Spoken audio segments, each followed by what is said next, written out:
Est-ce que pour vous, une femme qui tue 8 de ses enfants est un monstre?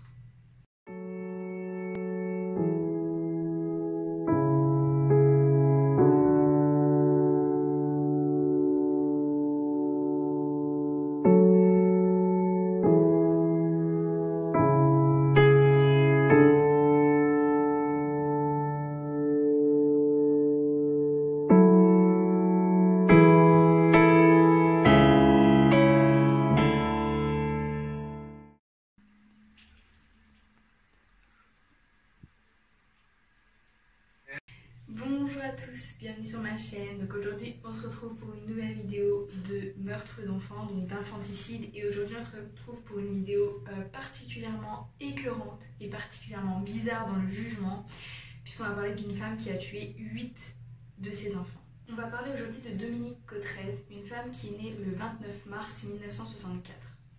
C'est une petite fille à la base, très proche de son père, Oscar l'Empereur. Ils vivent tous deux donc avec sa famille dans une ferme, donc elle a une très belle vie, jusqu'à ses 8 ans où pour la première fois, Oscar l'aurait violée. Et il aurait continué ça tout au long de sa vie, jusqu'à sa mort en 2007. Dominique Cottrez, elle, est devenue une aide-soignante, très souriante, très timide et surtout obèse. Je n'ai rien du tout contre les personnes en surpoids, mais dans cette affaire-ci, c'est très important de le mentionner.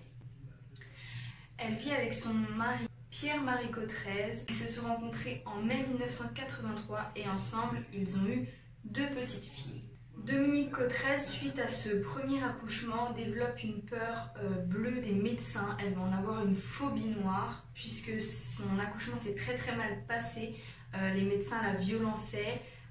Et même qu'apparemment il l'insultait sur son physique et il lui disait qu'en gros si le bébé n'arrivait pas à sortir c'était parce qu'elle était trop grosse, il l'insultait sur son poids et ça lui aurait fait développer une peur vraiment noire des médecins à tel point qu'elle ne voulait plus se confronter à un médecin. Donc à chaque fois qu'elle était malade elle n'allait pas au médecin et donc son deuxième accouchement elle appréhendait beaucoup, mais au final ça s'est plutôt bien passé. Je vous parle de l'histoire, mais on a un peu remonté dans le temps puisque le père de Dominique Cottrez n'est pas encore mort. Il meurt en 2007 et là on est avant 2007. Donc voilà, c'est juste pour vous resituer. Peu de temps après son deuxième accouchement, Dominique Cottrez retombe enceinte et par peur, elle décidera de cacher cette grossesse. Donc vu qu'elle est très forte de corpulence, personne n'y verra rien. Et elle accouchera 9 mois plus tard dans ses toilettes, seule, un torchon dans la bouche. À la sortie du bébé, elle l'étouffera, le mettra dans un sac et le cachera chez son père.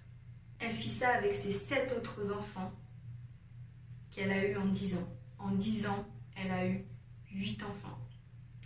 Et elle les cachera un peu partout, dans son garage, dans la ferme de son père.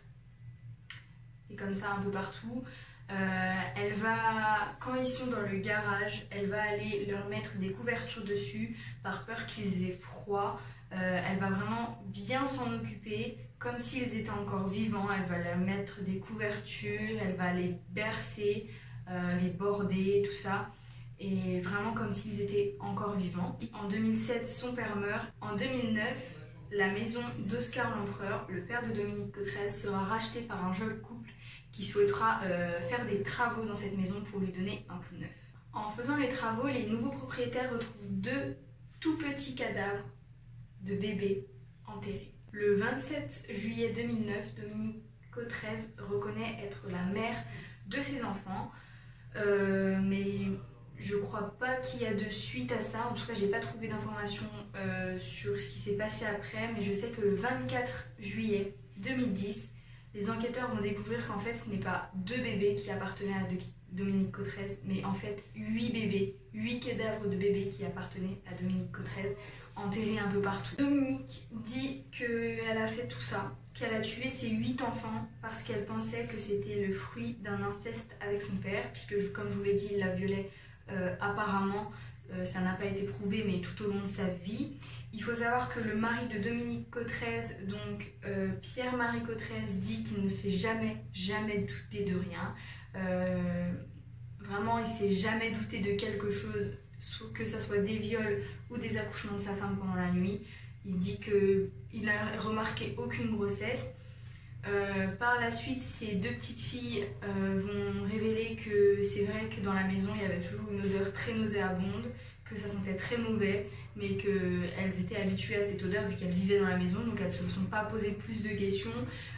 Moi, ce qui m'interpelle, c'est que les petites filles ont dit qu'en effet, il y avait une odeur nauséabonde, mais par contre, le mari n'a jamais mentionné cette odeur nauséabonde. Si tu vis dans cette maison, tu sens cette odeur nauséabonde vraiment affreuse, parce que l'odeur de cadavre en décomposition, c'est juste une odeur inimaginable, c'est juste affreux. Enfin, de ce que j'ai entendu, j'ai jamais senti un cadavre, bien évidemment. Et il ne s'est jamais posé de questions. Les deux petites filles disent qu'ils avaient beaucoup d'animaux, beaucoup de chats, donc c'était peut-être les chats qui sentaient mauvais. Enfin, moi, ça me paraît vraiment bizarre que le mari s'est jamais douté de rien. Mais bon. Elle a été jugée le 2 juillet 2015 et a été condamnée à 9 ans de réclusion criminelle. Mais elle a finalement été libérée parce que, grâce au témoignage de sa famille, en fait, il disait que ce n'était pas du tout un monstre, qu'elle a fait ça par peur, que c'était par peur de l'inceste qui avait lieu entre elle et son père. Elle dit qu'elle regrette fortement d'avoir tué ses bébés. Après, elle a été relâchée, donc il y a beaucoup d'avis mitigés. Il y en a qui disent qu'elle n'aurait pas dû être relâchée, qu'elle aurait dû encourir sa peine. Et d'autres qui disent qu'en effet, si elle avait peur, c'est une bonne raison. Entre gros guillemets, je vais vous donner mon avis parce que j'aime bien donner mon avis. Moi, je pense qu'elle aurait dû, peut-être pas faire 9 ans, mais je pense qu'elle aurait dû rester en prison parce que c'est quand même un acte très grave et criminel. Elle a été quand même capable de tuer 8 bébés, 8 tout petits bébés qu'elle venait de mettre au monde. Je trouve ça juste horrible en fait. Deuxième point, ça n'a jamais été prouvé que son père l'a vraiment violée. On ne peut pas vraiment servir de cette information parce que ça n'a jamais été prouvé. Donc je suis un peu mitigée sur cette info. Moi, je l'aurais quand même condamnée.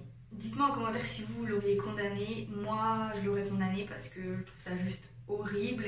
Et même, enfin, tu peux pas avoir de bonnes raisons de tuer tes enfants. Enfin, il n'y a pas de bonne raison pour ça, je trouve. Donc, moi, je suis pas d'accord avec le jugement, mais je suis personne pour dire ça. Elle a été libérée, c'est comme ça. Mais voilà. Bon, cette vidéo est un peu courte, mais c'est parce qu'il n'y a pas beaucoup de détails et j'ai pratiquement rien trouvé sur le sujet. Il n'y a vraiment pas beaucoup de détails. Je pense que de toute façon, il n'y a rien à dire de plus. Elle a tué 8 de ses enfants, c'est juste horrible.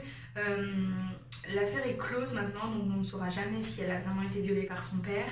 Mais voilà, donc c'est une petite histoire courte comme ça, mais j'aime bien faire des petites vidéos courtes comme ça sur des petits faits divers qu'on connaît pas, parce que cette histoire est très peu connue, donc j'espère que vous la connaissiez pas et que je vous ai appris des choses. En tout cas, moi ça m'a fait super plaisir de partager ce petit moment avec vous. Je vous fais de très gros bisous et je vous dis à la prochaine dans une nouvelle vidéo. Et d'ici là, faites attention à vous.